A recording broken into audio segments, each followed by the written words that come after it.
Hey folks, Season 3 of Methodically Processing Systems is over, but we'll be back in March of 2021 with all new episodes.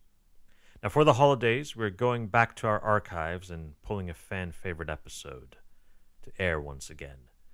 It's going to be Season 2, Episode 1, A Matter of Preference. This episode is about a bubble in a champagne glass and what that can teach you about network effects.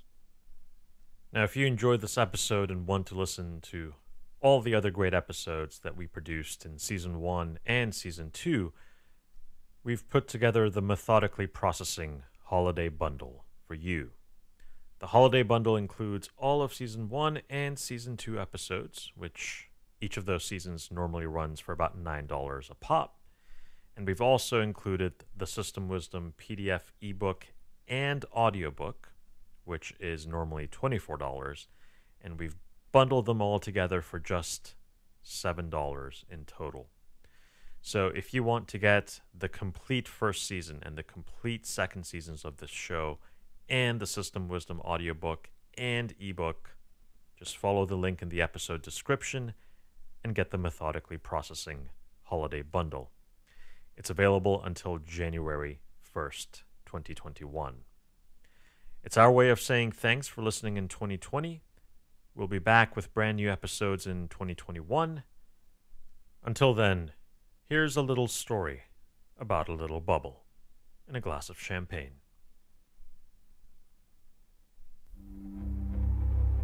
Welcome to Methodically Processing Systems.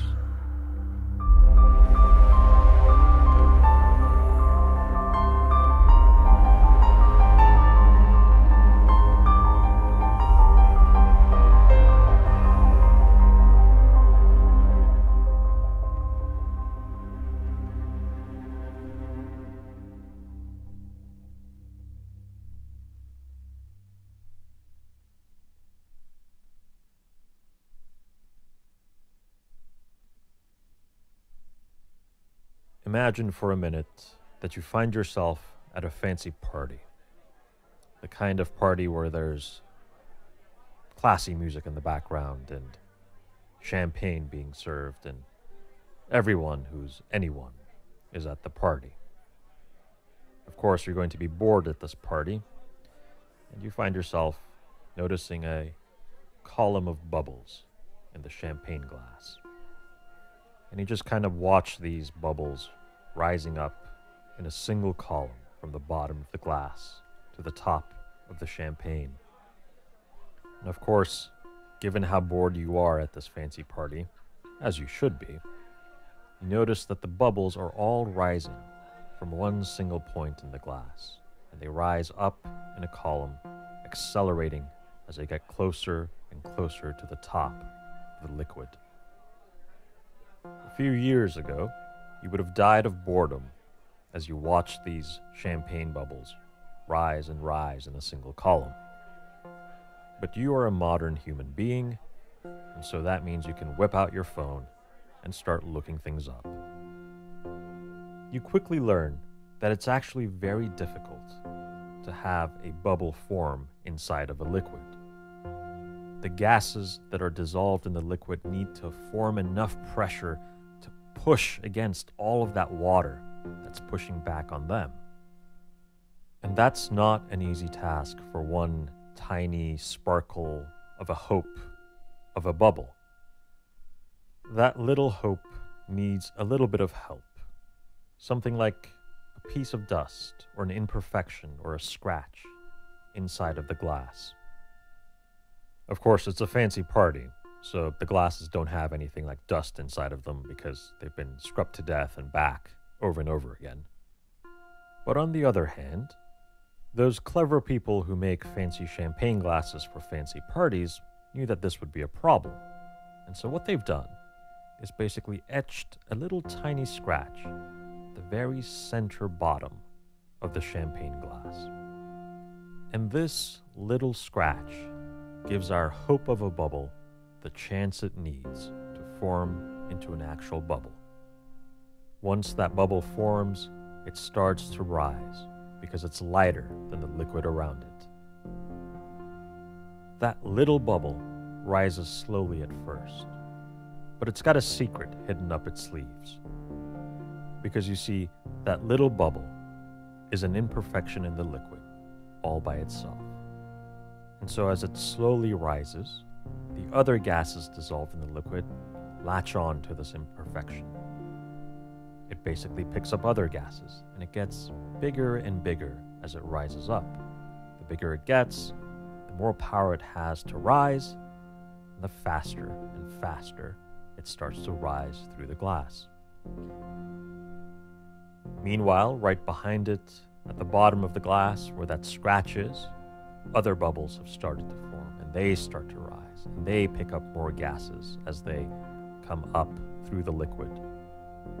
And that, you learn, is how you get that column of bubbles rising through the glass of champagne. Well, you're still at the fancy party, and you're still bored. Now what? In your deep spell of boredom at this fancy party with fancy drinks, fancy food, fancy people, fancy music, you notice something that reminds you a little bit of the column of bubbles inside of the champagne glass. You notice that most of the people in the party are in small pairs or even alone. But there's one group that's really, really big. And as time passes, that group seems to get bigger and bigger. Eventually, small pairs or individuals join up with this bigger group of people, having fancy conversation, no doubt. The bigger the group gets, the faster people seem to join it, like that bubble rising through the champagne glass. You pull up your phone and try to see if there's something else you can do, maybe with some of your other friends. But you quickly realize that every single person that you know is at this party. You just need to find them in this massive mansion that you found yourself in. But then you stop to think, it's really interesting, isn't it? This is the biggest party in the city. Most of the city is probably here right now. In this moment of deep philosophical introspection at a fancy party, you notice the beautiful sun setting through the fancy glass windows of the fancy mansion where the fancy party is being held. The sun reminds you of that big group of people chattering away fancily. How odd that 99% of the mass and of all the material in the solar system is contained in that one object at the center of the solar system. Maybe the whole solar system was just one fancy party back in the day, and the big group ended up becoming the sun. Luckily, before you can start to get too lost in your strange form of feverish madness that has you exploring the sun and gravitational pulls at a fancy party, the big group beckons you over. Hey, get over here. You gotta see this. And you think to yourself, well, if that many people are interested in it, it's probably cool. So you join the big group.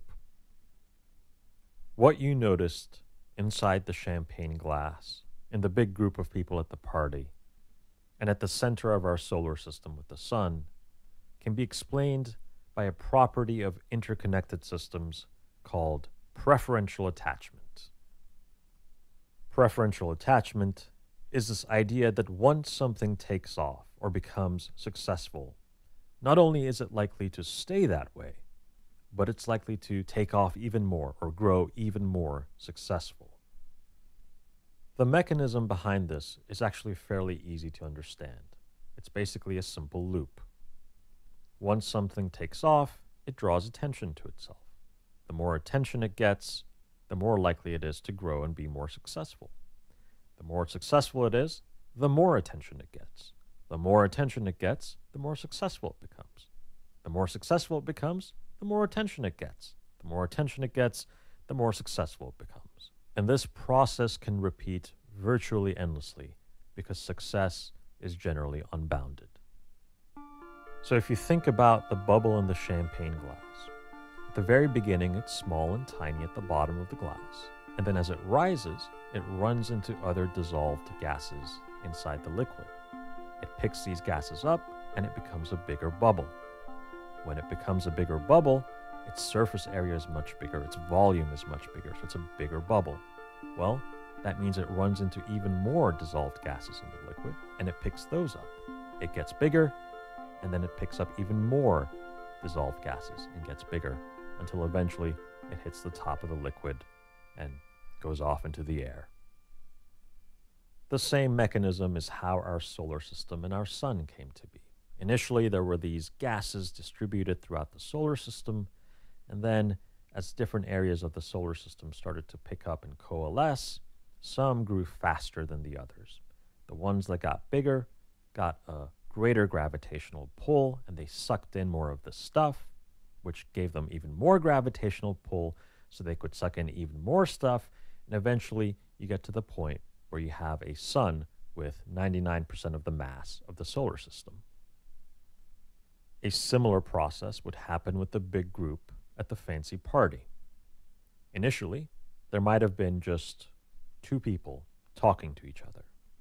And then a third person recognizes their friend and joins the group of two. Well, once you have you have three people that might know any number of other people at the party. And so another person might notice one of their friends at this group and join that group. Now there's four people, and you have four people with four sets of friends that could potentially join this group, and of course, a couple more people join their friends in this group, and now you have an even bigger group that knows even more people, and this process repeats until you have a massive group. Eventually, you get to a point where the group is so big that even people that don't have any connection to this group might start joining in just to see what's going on. And because the group is made up of humans, the group can then even reach out and say, hey, you, come join us, right? And you will go join them. And you see this effect with humans on a global scale. Cities are a perfect example of this. Once a city becomes even remotely successful, it attracts more people. The more people come to the city, the more opportunities for the city to become successful. The more successful the city, the more people come to the city. And so as a city becomes more successful, its growth almost seems to accelerate.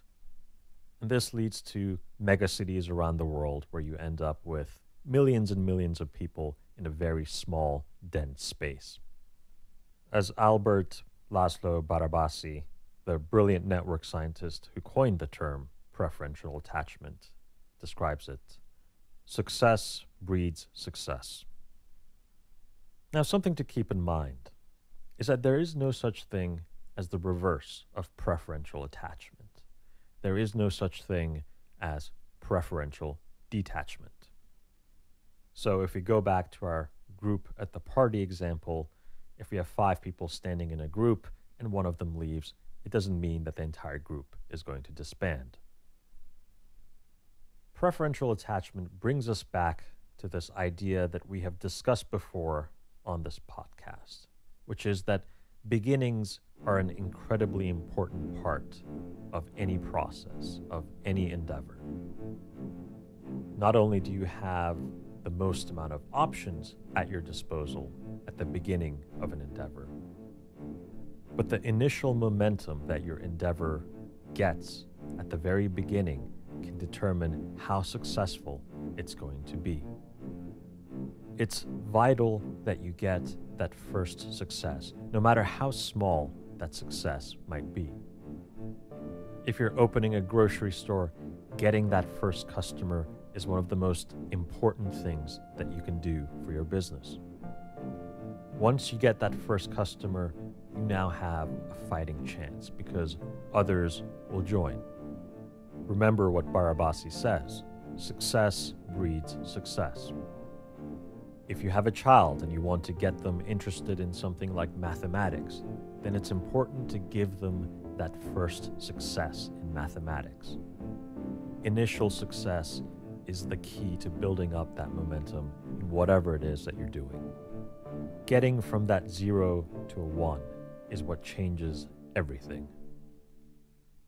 Preferential attachment has ramifications for you even if you're on the other side of the equation, if you are the customer or the consumer. You can have greater impact on the world as a consumer who is at the beginning of something than a consumer who's at the end of something. And this is important to think about because a lot of times we are just tempted to do exactly what everyone else is already doing. We are tempted to go to the same restaurants as everyone else. We are tempted to go to the same websites as everyone else. We are tempted to watch the same movies, listen to the same podcasts, listen to the same music as everyone else. And when we give in to that temptation, we are actually robbing ourselves of our impact on the world.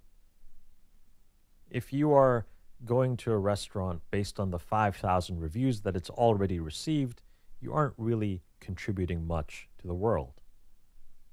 On the flip side, if you go to a restaurant that has just opened and it has no reviews and you are their first customer and you find yourself enjoying the restaurant and you leave them a good review and you tell your friends about it, you may have just changed the course of history for that restaurant, for your local city, and even the world. Because what you are doing is giving that restaurant their first success. And that first success could be a runaway success that leads to that restaurant becoming the biggest thing on the planet. All it takes is going outside of what everyone else is doing. Most of us spend our times in a bubble made by someone else. Someone else did something first and it worked, so let's repeat it and let's everyone do it. And that's great. There's nothing against that. But your true ability to impact the world is in stepping outside of that bubble. And if you're the kind of person who finds it unfair that one group at a party is so big while everyone else is off in pairs or by themselves, well, guess what? You can change that inequality by getting outside of the bubble. So if you're sitting at this party and you decide to join the big group, you've contributed nothing to the structure of the party.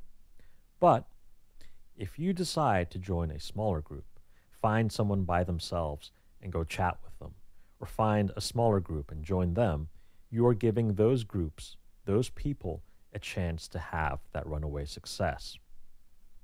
It's a simple numbers game. When you add 1 to something, you're increasing the likelihood that that becomes a 2, a 3, a 4, and so on. So you can make that big group at the party slightly bigger, or you can see if you can create a new big thing at the party that will compete with the other big group, all by choosing to step outside of that bubble, to do something different from what everyone else is doing. It's a great deal of power to be at the beginning of something and be the person that creates preferential attachment. But most people don't realize they have this power, and therefore most people don't use that power. How often do you see people who sit around and complain about the fact that there are so many superhero movies out there, and then you find them on the weekends with their big group of friends or family going to see the latest superhero movie that's out, as opposed to finding something new, finding something different, and putting their money and putting their vote behind that little small thing that no one else knows about. So, if you're starting something, whether it's a business or your endeavor into learning mathematics or physics or the arts or painting, find a way to set off that preferential attachment, getting that first success that will breed more success as time goes on.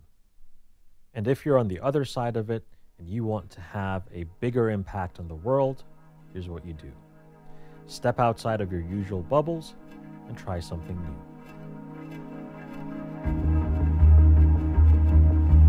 Thank you so much for listening to Methodically Processing Systems.